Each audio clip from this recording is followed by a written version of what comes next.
They were never meant to last. Just costumes, trash, and stage clutter.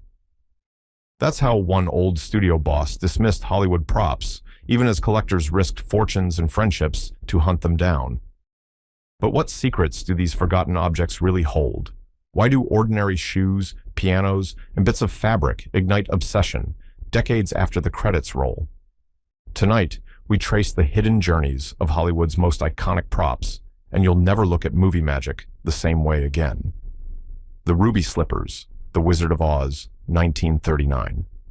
It's hard to imagine a pair of shoes holding the collective imagination of audiences for nearly a century, but the Ruby Slippers from The Wizard of Oz are far more than just footwear. They are a living piece of Hollywood legend, tangled up in mystery, greed, and a longing for lost innocence.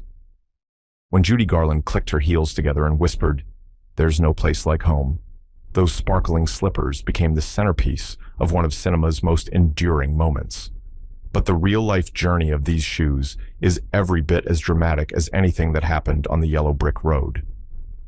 In 1939, MGM's costume department, led by designer Gilbert Adrian, crafted what would become the most famous shoes in film history. There wasn't just one pair. MGM created at least 4, perhaps as many as 10, to survive the rigors of shooting, costume changes, and the whims of a demanding director. Each pair was handmade, artfully dyed silk pumps, covered in sequins, adorned with red bugle beads, and finished with a delicate bow. Yet, for all their beauty, the studio treated them as disposable. One pair was reportedly given away as a contest prize in 1940, while the others were boxed up and tucked away, collecting dust for decades. Then came Kent Warner, a costume worker known as the Robin Hood of Hollywood memorabilia. In the early 1970s, Warner was hired to help catalog MGM's backlot costumes for a massive studio auction. Digging through barns and storage sheds, he stumbled upon a box containing multiple pairs of ruby slippers. Officially, Warner turned over a single pair for the auction. These would go on to be purchased for $15,000, a then staggering sum, and eventually donated to the Smithsonian. But Warner had secretly kept several other pairs, and over the next few years, he quietly sold them to private collectors. Each pair had its own quirks. Some had the classic round toe, others were pointed, some were worn and battered from use on set, others looked almost pristine. The slipper's afterlife was chaotic. A pair found their way to memorabilia collector Michael Shaw, who loaned them to the Judy Garland Museum in Minnesota, only for them to be stolen in 2005, vanishing in a daring smash and grab that set off a nationwide hunt. The heist remains unsolved, the shoes' whereabouts unknown, despite an FBI investigation and a $1 million reward. Another pair, used for close-up shots, surfaced in the estate of costume designer Kent Warner after his death, sparking a bitter ownership dispute. Meanwhile, Hollywood royalty joined the chase. Steven Spielberg and Leonardo DiCaprio reportedly teamed up to acquire a pair for the Academy Museum, driving up prices to over $2 million at auction.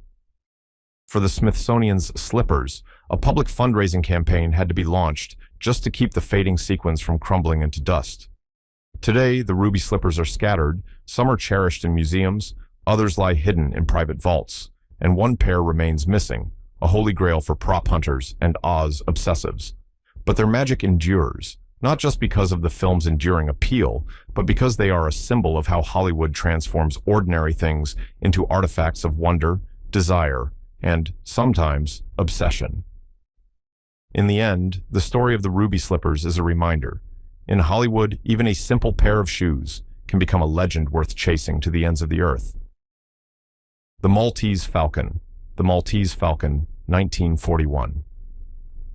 If ever there was a prop that carried as much myth and controversy as the film it appeared in, it's the Maltese Falcon, the ominous black bird at the heart of John Huston's 1941 masterpiece. In the world of the Maltese Falcon, everyone is searching for the treasure, everyone's motives are suspect, and nobody knows what's real. The real-life tale of the Falcon, prop itself, turned out to be just as tangled and mysterious as anything Sam Spade could have imagined. The original film used several versions of the Falcon, most notably a heavy lead statuette, some lighter plaster versions for practical use, and at least one resin copy for promotional photos. After filming wrapped, the props, like so many studio items in the Golden Age, were neglected, moved from storage to the backlot, fading into obscurity. The lead Falcon, weighing in at over 45 pounds, was more liability than treasure, difficult to move, chipped, and not initially regarded as a valuable keepsake. For decades, the Falcon's whereabouts were a source of speculation among collectors and cinephiles. Then, in the 1980s, a bird surfaced in the hands of an oral surgeon named Gary Milan. He claimed it was the real deal, and his statue had the wear and characteristics matching close-ups from the film. Milan's Falcon would later make headlines when it was auctioned for an astounding $4.1 million in 2013, becoming the most expensive film prop ever sold at the time. But the story didn't end there. Upon the death of actor William Conrad in 1994, another Falcon, a nearly identical lead statue, was discovered among his possessions, throwing even more fuel onto the fire of authenticity debates. Meanwhile, a lighter resin version turned up at a flea market, and some collectors insisted that their own Falcons were the true props based on minute differences in markings and weight. Adding another layer, a man named Hank Riesin, supported by studio documents and the testimony of old Warner Brothers prop men, claimed to own 2 additional plaster Falcons used in filming. According to his 1983 memoir, no lead statues were ever used, only plaster and metal. The authenticity battles grew fierce, pitting collectors, studios, and even film historians against each other. Some props were dismissed as replicas made for the satirical 1975 film The Blackbird, while others underwent forensic analysis. Even the film's original script supervisor, Meta Wild, weighed in, suggesting that only 3 plaster statues and a single metal bird were ever made for the actual 1941 film. The Falcon's legend is now inextricable from its history. It is simultaneously a prized artifact and a source of intrigue, with auction prices, legal wranglings, and public fascination refusing to die down. Just like in the film, where the Falcon itself was always just out of reach, the true, real Maltese Falcon remains a symbol of Hollywood's ability to blur the line between fiction and reality. For collectors and fans, the hunt is the story, and the mystery is what makes the bird worth chasing. Rosebud Sled, Citizen Kane, 1941. No single object in cinema history is more loaded with symbolism than the humble wooden sled branded Rosebud in Citizen Kane. Orson Welles' magnum opus built its entire narrative around this innocuous childhood toy, transforming it into the key to a man's soul, and a prop whose fate would mirror the themes of loss and nostalgia that define the film. For Citizen Kane, 3 sleds were crafted for the pivotal scenes in which Charles Foster Kane's cherished childhood memory meets its fiery end. 2 of these sleds were burned on camera, sacrificed for cinematic immortality in a blaze that signaled the shattering of innocence and the bitter finality of lost youth. The 3rd sled miraculously survived, gifted by the studio to a member of the film's production staff as a memento. At the time, no one realized they were holding on to what would become the holy grail of movie memorabilia. For decades, the surviving sled quietly changed hands, at times forgotten in storage, at other times treated as a nostalgic oddity by those who didn't fully grasp its cultural weight. As the film's reputation soared, so did the interest in its tangible relics. By the 1980s, Hollywood memorabilia had become serious business, and the Rosebud Sled's value skyrocketed. In 1982, the unthinkable happened. The prop appeared at a Sotheby's auction. The man who would claim it? None other than Steven Spielberg, who, as a lifelong admirer of Welles' work, called Rosebud the most significant prop in movie history. He paid $60,500, a record at the time, for the battered piece of pine, ensuring it would be preserved as a symbol of film's power to shape collective memory. The journey of the Rosebud Sled is remarkable, not just because it survived the flames, both literal and metaphorical, but because it represents the very heart of Citizen Kane. While millions watched Kane's dying word fade into smoke, only a handful realized that the real Rosebud lived on, cared for by passionate fans and collectors who recognized its worth. The sled's mystique has only grown over the years, bolstered by Spielberg's stewardship and its place in museum exhibits and documentaries. It is, fittingly, more than just a prop. it is a piece of storytelling alchemy, an object that continues to invite speculation, reverence, and perhaps a touch of melancholy for a past that can never be recaptured. In the end, Rosebud's journey from set dressing to sacred relic is a testament to the magic and myth-making power of Golden Age Hollywood. The Green Curtain Dress, Gone with the Wind, 1939. Among the dazzling costumes that defined Hollywood's golden age, few are as memorable or as steeped in cinematic lore as the green curtain dress worn by Vivien Leigh as Scarlett O'Hara in Gone with the Wind. More than just a garment, this dress embodied the fierce ingenuity and pride of its character, and its real-world journey has been every bit as dramatic and tempestuous as the Civil War epic itself. In the film's story, Scarlett fashions the dress out of her family's tattered drapes, a desperate act to maintain the illusion of Southern gentility and to manipulate her way back into prosperity. Designed by the legendary Walter Plunkett, the dress was a technical marvel for its time. Plunkett, who would go on to dress some of Hollywood's most iconic stars, personally selected the mossy green fabric, trim, and gold tassels to evoke both faded grandeur and stubborn resilience. The resulting costume required painstaking craftsmanship, multiple seamstresses, hand-stitched embellishments, and repeated fittings to ensure Vivien Leigh's movements radiated both grace and defiance on camera. After Gone with the Wind wrapped, however, the fate of the dress reflected the era's common disregard for movie memorabilia. Costumes were typically recycled, altered, or left to decay in storage. The curtain dress, with its distinctive style, was at least spared immediate destruction. It resurfaced sporadically, used in publicity stills and studio tours, but then vanished, presumed lost as decades passed, and the MGM wardrobe archives were dismantled and sold off piecemeal in the 1970s. The dress's second act began with the rise of classic film fandom and a new appreciation for Hollywood's material heritage. Private collectors and museum curators scoured auctions and studio sales for lost treasures, and the green curtain dress became a kind of holy grail. The search was hampered by fading records, lost photographs, and years of neglect. When the dress finally emerged, battered and faded, in the hands of a private collector, it bore all the scars of its long exile, discoloration, torn seams, and brittle fabric that seemed ready to dissolve with a touch. Its return triggered a wave of emotion among fans and historians. The dress was purchased by the Harry Ransom Center at the University of Texas at Austin, where a painstaking restoration project commenced.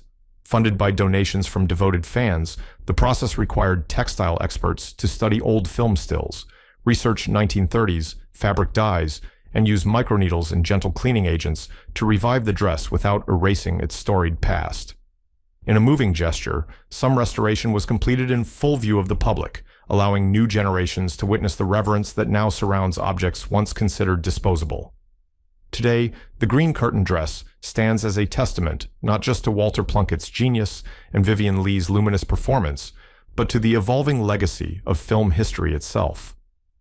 Once lost and nearly forgotten, the dress is now displayed in climate-controlled splendor, celebrated as both a cultural artifact and a symbol of the survival instincts that Gone with the Wind so powerfully dramatized.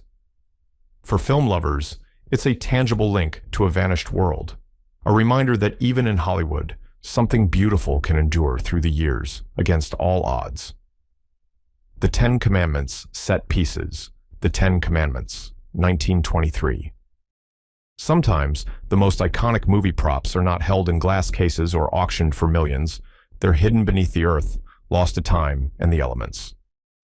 Such is the incredible story of the set pieces from Cecil B. DeMille's The Ten Commandments, 1923, an epic whose legacy literally disappeared into the sand, only to be rediscovered decades later by a new generation of filmmakers and dreamers.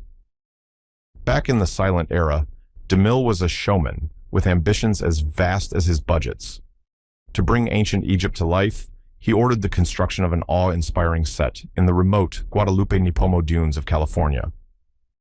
The City of the Pharaoh, as it became known, was one of the most elaborate and expensive outdoor sets ever built, boasting 21 giant sphinxes, 4 towering statues of Pharaoh Ramses II, and gates reaching 120 feet high and 800 feet long. More than 1,000 extras and crew members descended on the dunes, turning a stretch of barren coastline into an ancient metropolis. But DeMille's vision came with a heavy price. As the production wrapped, local authorities ordered the entire set dismantled and removed. Instead, pressed for time and money, DeMille made a fateful and now legendary decision. Much of the set was simply bulldozed and buried beneath the sand. In his autobiography, DeMille joked that future archaeologists might one day dig up the site and mistakenly conclude that Egyptian civilization once reached the Pacific. With that, the lost city of DeMille faded into rumor and local legend. For nearly 60 years, the story of the buried set was just that, a story. But in the early 1980s, young filmmaker Peter Brosnan came across DeMille's cryptic memoir and wondered if the lost set still existed. Driven by curiosity, he ventured into the dunes and was astonished to find weathered fragments of statuary and set pieces poking out of the sand. His discovery made headlines, triggering a slow-motion archaeological dig that would span decades. Brosnan and his team battled red tape, lack of funding, and shifting dunes, but the allure of finding pieces of cinematic history kept them going. Over the years, portions of the ancient set have been painstakingly excavated, including massive sphinx heads, colossal hands, and carved columns, some still sporting the original paint. Each unearthed artifact offers a glimpse into the feverish creativity and sheer audacity of early Hollywood, where no expense was spared in pursuit of spectacle. These relics are now conserved and displayed at the Guadalupe Nipomo Dunes Center, where visitors can marvel at the scale and artistry of DeMille's lost city. Yet much of the set remains entombed beneath the sand, too fragile or deeply buried to risk extraction. The site itself has become a sacred space for film historians and adventurers, a reminder that Hollywood's past is full of stories still waiting to be uncovered. In a poetic twist, the fate of the Ten Commandments set echoes the biblical tales it dramatized, grandeur rising from the desert, only to be lost and found again, generation after generation. For anyone who loves movies, the lost city of DeMille stands as a testament to the enduring power of Hollywood's most ambitious dreams and the enduring mysteries still hidden just below the surface. The Singing in the Rain. Umbrella, Singing in the Rain, 1952. Few props capture the joy and enduring spirit of classic Hollywood musicals, quite like the humble black umbrella wielded by Gene Kelly in Singin' in the Rain. This simple accessory, spun through puddles and twirled above Kelly's head during the film's most iconic sequence, has become an emblem of cinematic exuberance. But the umbrella's real-life journey is a story of accidental preservation, backstage serendipity, and the slow, dawning recognition of its cultural value. In 1951, when MGM began production on Singin' in the Rain, no one could have predicted that a rain-soaked dance number would become one of the most beloved moments in film history. The umbrella itself was selected more for function than style. It had to be lightweight, sturdy enough to withstand rigorous choreography, and able to withstand a deluge of studio-created rain night after night. Prop masters prepared several identical black umbrellas, as Kelly's precise footwork and acrobatics put considerable strain on the hardware. Still, it was the main umbrella, the one Kelly clung to as he splashed and whirled through the flooded street, that bore witness to the birth of a Hollywood legend. After the film's release, as was common with Golden Age productions, the umbrella was not immediately recognized as a valuable artifact. It ended up in the MGM prop warehouse, shuffled from shelf to shelf as other musicals cycled through production. For years, it was lent out for studio tours, borrowed for other films, or simply forgotten amid the sea of everyday objects. It could easily have been lost, broken, or discarded, just another piece of old Hollywood gathering dust in the back lot. But fate, and a growing appreciation for film history, intervened. In the 1970s, as MGM auctioned off much of its historic memorabilia, collectors began scouring storage facilities for items with pedigree. It was here, among crates of unremarkable umbrellas, that a sharp-eyed studio employee noticed a tag with Gene Kelly's name and the Singin' in the Rain production code. The umbrella was quietly set aside and eventually made its way into the hands of memorabilia dealers who understood its significance. Today, the original Singin' in the Rain umbrella is a prized artifact. It occasionally appears at major exhibitions, its simple frame now preserved behind glass and carefully climate-controlled. Fans who see it in person often remark on how ordinary it appears, until, that is, they imagine Kelly's infectious grin, the tap of his shoes, and the thunder of artificial rain on a Hollywood soundstage.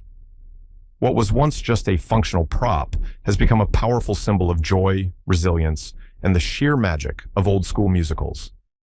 Its survival, against all odds, is proof that sometimes the most ordinary objects can be transformed by a touch of genius and a little bit of rain. The 7-Year Itch subway dress. The 7-Year Itch, 1955.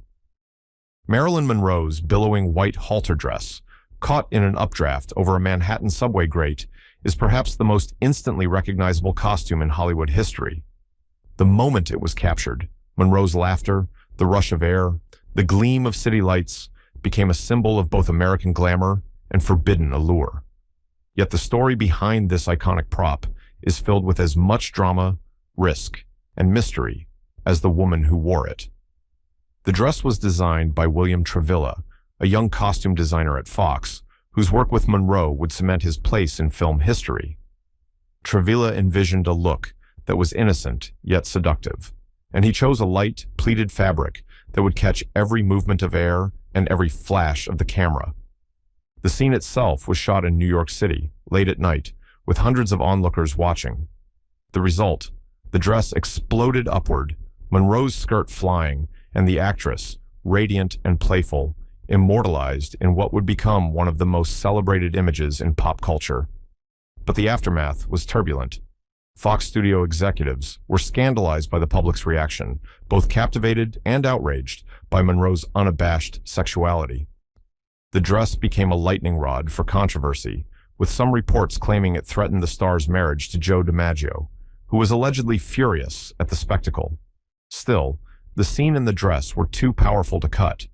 It became Monroe's signature look, fueling her legend and the film's enduring appeal. After production, the dress did not immediately pass into legend. It was stashed away in the Fox costume department, occasionally trotted out for publicity shots or lent to studio tours. Over time, it faded, and many thought it was lost. In the 1970s, however, legendary actress Debbie Reynolds began collecting Hollywood memorabilia, determined to save what she could from the studio's indifference. She acquired the dress at auction, and it became the crown jewel of her private collection, enduring floods, fires, and even theft attempts. Years later, when Reynolds was forced to sell her collection, the dress re-entered the public eye. At auction in 2011, Monroe's subway dress fetched over $4.6 million, confirming its status as perhaps the most valuable costume in cinematic history. Today, it stands as a reminder of Monroe's singular power, Travilla's artistic vision, and the strange, often precarious journey of Hollywood's most iconic props. The dress's story is a testament to the way film can transform fabric and thread into a piece of living history, an image burned forever into our cultural memory. The original King Kong Armature, King Kong 1933. Of all the monsters to lumber through Hollywood's golden age, none cast a longer shadow than the mighty King Kong. But behind the illusion of a skyscraper-climbing gorilla lay a marvel of movie engineering, a delicate metal armature that brought Kong to life, frame by painstaking frame. The journey of the original King Kong Armature, from its creation in a stop-motion pioneer's workshop to its rediscovery decades later, is itself the stuff of legend. In 1933, special effects maestro Willis O'Brien and his team at RKO set out to create the most convincing cinematic creature the world had ever seen. To animate Kong, they constructed multiple models, the most important of which was a meticulously crafted metal skeleton, or armature, wrapped in latex and rabbit fur. This main model stood about 18 inches tall, but what it lacked in size, it more than made up for in artistry and mechanical sophistication. Inside, a series of miniature joints and pivots allowed animators to move Kong's limbs and face in tiny increments, a process that, when captured one frame at a time, gave the illusion of life. The film's success cemented King Kong as a Hollywood icon, but, as with so many props of the era, its physical remains were soon overlooked. RKO's effects workshop stored the armatures, But as technology evolved and the studio system changed, most of O'Brien's groundbreaking creations disappeared. Some were disassembled for parts, others were discarded, and a few were thought to have been melted down for scrap during wartime metal drives. For years, rumors swirled among collectors about the fate of the real Kong. Did it still exist, or was it lost forever? The answer came in a series of remarkable discoveries. In the 1960s and 70s, two of the original armatures surfaced in the hands of private collectors. One was eventually restored and exhibited at the Museum of the Moving Image in New York, where fans and historians could marvel at the ingenuity that powered Kong's epic battle atop the Empire State Building. The restoration was a painstaking process, as conservators sought to preserve the fragile mechanics while honoring the artistry of O'Brien's team. Today, the surviving King Kong armature is celebrated not just as a piece of film history, but as a symbol of the unsung genius behind Hollywood's most fantastic illusions. Its journey, from forgotten workshop relic to revered museum piece, mirrors the arc of movie magic itself, fleeting, fragile, and always in danger of being lost to time. Yet against all odds, the heart of Kong still beats, a testament to the imagination and craftsmanship of cinema's earliest visionaries. Dorothy's blue gingham dress, The Wizard of Oz, 1939. The blue gingham dress worn by Judy Garland as Dorothy Gale may not shimmer like the ruby slippers, but for many fans of The Wizard of Oz, it is the film's most emotionally resonant costume. Its story, equal parts nostalgia, chance, and controversy, reveals just how precarious the survival of Hollywood's iconic props can be. Created by legendary MGM costume designer Adrian, Dorothy's dress was intended to embody innocence and Midwestern simplicity. Several versions were made for the production, each subtly different in fabric, trim, and cut. The dress was as functional as it was symbolic, lightweight enough for Garland to dance in, but visually distinctive enough to stand out against the film's vibrant Technicolor backdrops.